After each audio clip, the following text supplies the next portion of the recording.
A destruição realmente é assustadora, gente. Vamos dar uma olhada agora no mapa, dividir com vocês a compreensão de onde isso tudo aconteceu, né? Foram 2 terremotos, grandes terremotos, e depois várias réplicas, né? Vários tremores seguidos que foram registrados. A gente já vai trazer essas informações. Vocês estão vendo aqui o mapa do norte da América do Sul, onde fica a Venezuela. Essa região amarela aqui, cerca de 160 quilômetros a oeste da capital Caracas. O primeiro terremoto teve uma magnitude de 7,2, de acordo com o Serviço Geológico dos Estados Unidos, e apenas 1 minuto depois veio um segundo abalo, ainda mais forte do que o primeiro, com uma magnitude de 7,5. E os especialistas todos, que estão sendo ouvidos tanto pela CNN Brasil quanto pela CNN Internacional, estão dizendo que esses terremotos da Venezuela aconteceram num intervalo de tempo incomum e que é muito raro que os tremores com essa alta magnitude aconteçam em sequência. Outro aspecto para entender a gravidade dos abalos é a profundidade dos terremotos. Os especialistas apontam que os tremores foram rasos, o que acaba permitindo que essa energia que é liberada por esse choque que acontece embaixo da Terra, ela aumenta. E aí, quando ela chega na Terra, o impacto, claro, e os danos são muito maiores. A gente vai receber aqui no Hora H o nosso analista de clima e meio ambiente da CNN, professor Pedro Cortes. Professor, muito bom recebê-lo aqui no Hora H, pena que numa situação de uma tragédia desse tamanho que está acontecendo na Venezuela, mas eu te agradeço porque é realmente assustador o que aconteceu lá. E eu começo lhe perguntando, bem-vindo, boa noite, Neil. Boa noite. Deixei dar o boa noite aqui. Eu começo lhe perguntando o que poderia ter causado esses terremotos, ainda mais esses intervalos que seus colegas, né, você e seus colegas estão apontando como serem incomuns.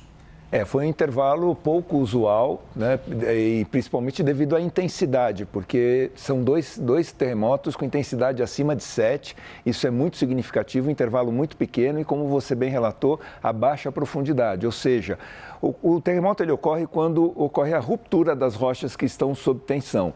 Essa ruptura, ela gera uma onda de choque. Quando isso ocorre em profundidade, há uma camada grande, né, de rochas que absorvem parte desse impacto. Então, quando essas ondas de choque chegam à superfície, elas estão atenuadas. Não foi o caso. Como foram tremores pouco profundos, a zona de absorção foi muito baixa, então chegou com uma intensidade muito grande à superfície. Nós temos uma arte que ajuda a gente Isso explica, professor, enquanto eles vão colocando a arte aqui, isso explica a gente ter visto prédios inteiros terem desabado completamente. Exatamente. O fato desse choque ter sido tão forte? Exatamente. Um tremor com a intensidade 7, ele já é bastante significativo. E quando ocorre a baixa profundidade, quer dizer, quando isso chega, se a onda de choque chega à superfície, isso chega com uma potência muito grande. Teve um relato... Nós vimos as imagens, né, no aeroporto, das pessoas correndo, realmente foi muito forte mesmo. E a Venezuela não é um país preparado para esse tipo de evento, ao contrário, por exemplo, eu sempre cito nessas ocasiões o Chile. O Chile é talvez o melhor país em termos de preparo para eventos dessa natureza. Inclusive, várias edificações têm anotado zonas de segurança, zonas estruturais onde as pessoas podem se abrigar durante a ocorrência de um tremor. Agora, nós temos aqui a situação das placas tectônicas. A placa do litoral da Venezuela, que é a placa do Caribe, ela é uma placa pequena, mas ela sofre uma pressão muito grande da placa norte-americana, que tenta entrar por debaixo dela, ela mesmo tenta entrar por debaixo da placa sul-americana, e a placa dos Cocos, que fica no Pacífico, ali ao lado da América Central. A placa dos Cocos vem aqui. Ela pressiona essa placa do Caribe. Então, ela é uma placa pequena, mas que sofre pressões de todos os lados. Então, os terremotos... De grandes placas, né? Exatamente. Os terremotos que acontecem normalmente estão aqui na zona próxima ao litoral, que é exatamente onde a placa do Caribe tenta entrar por debaixo da placa sul-americana. Então, isso gera uma tensão muito grande nas rochas. Vamos dar uma olhada na escala, então, dos terremotos, professor, para entender exatamente qual é o tamanho dessa magnitude. A gente sempre lembra que qualquer coisa acima de 6 pontos já é preocupante. Então, veja, essa escala, ela leva em consideração a energia liberada quando essas rochas se rompem. Dependendo da profundidade, isso pode ou não ser atenuado. Não foi o que aconteceu. Quer dizer, além de ser um terremoto de grande magnitude, ou seja, acima de 7, estava em baixa profundidade. Então, e isso ainda num país que não tem esse preparo, isso quer dizer, os danos vão se potencializando. O número de mortos que foi estimado pelo Serviço Geológico Americano supera a 10 mil. É uma modelagem matemática.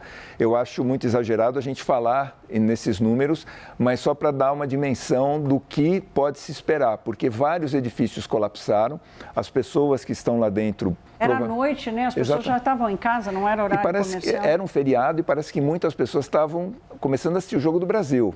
Exato. Então, você imagina, um edifício vai colapsar com muita gente dentro, né? E, infelizmente, o número de mortos deve subir de maneira significativa à medida que as forças de resgate forem fazendo as buscas. Agora, vamos dar uma olhada no histórico de terremotos que a Venezuela já enfrentou e vocês, geólogos, estão dizendo que talvez tenha sido o mais forte em um século, né? Aí a gente olha aqui para o que aconteceu lá em 1900, com essa escala de 7,7, professor. E o que aconteceu ontem dá alguma pista sobre o que pode acontecer, especialmente se a gente leva em conta essas réplicas num número muito grande, mais de 140 ou cerca de 140, que aconteceram no dia seguinte, à madrugada, por exemplo? Aqui tem um detalhe interessante. Esse terremoto de 2018, que foi 7,3, ele foi um terremoto profundo, bem profundo. Então, ele teve uma energia muito grande liberada no momento da ruptura das rochas, mas havia uma camada grande de rocha sobre essa zona que serviu para absorver. Então, os danos não foram tão significativos quanto os 2 tremores de ontem. Chama muito a atenção ter 2 tremores, né, nessa escala 7,5, 7,2, praticamente um na sequência do outro. E depois, essas réplicas que permaneceram aí ao longo de várias horas e, infelizmente, poderão ainda se verificar ao longo dos próximos dias, isso mostra que há uma tensão acumulada muito grande e que essa tensão ela não foi liberada de imediato quando da ocorrência do primeiro tremor. E agora não há mais prevenção a se fazer, né? No caso, quando já...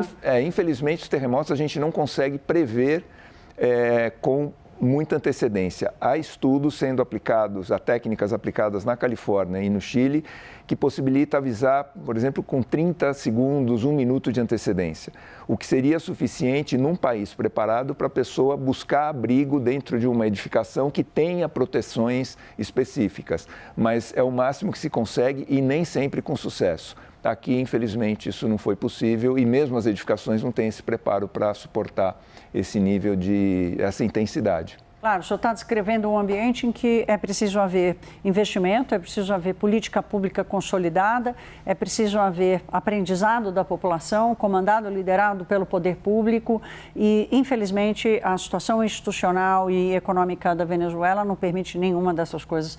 Professor, muito obrigada pela sua participação aqui no Hora H. Imagino que o senhor vai ficar conosco hoje até o CNN Prime Time. Sim, também. Muito bem, muito obrigada. Boa noite, professor.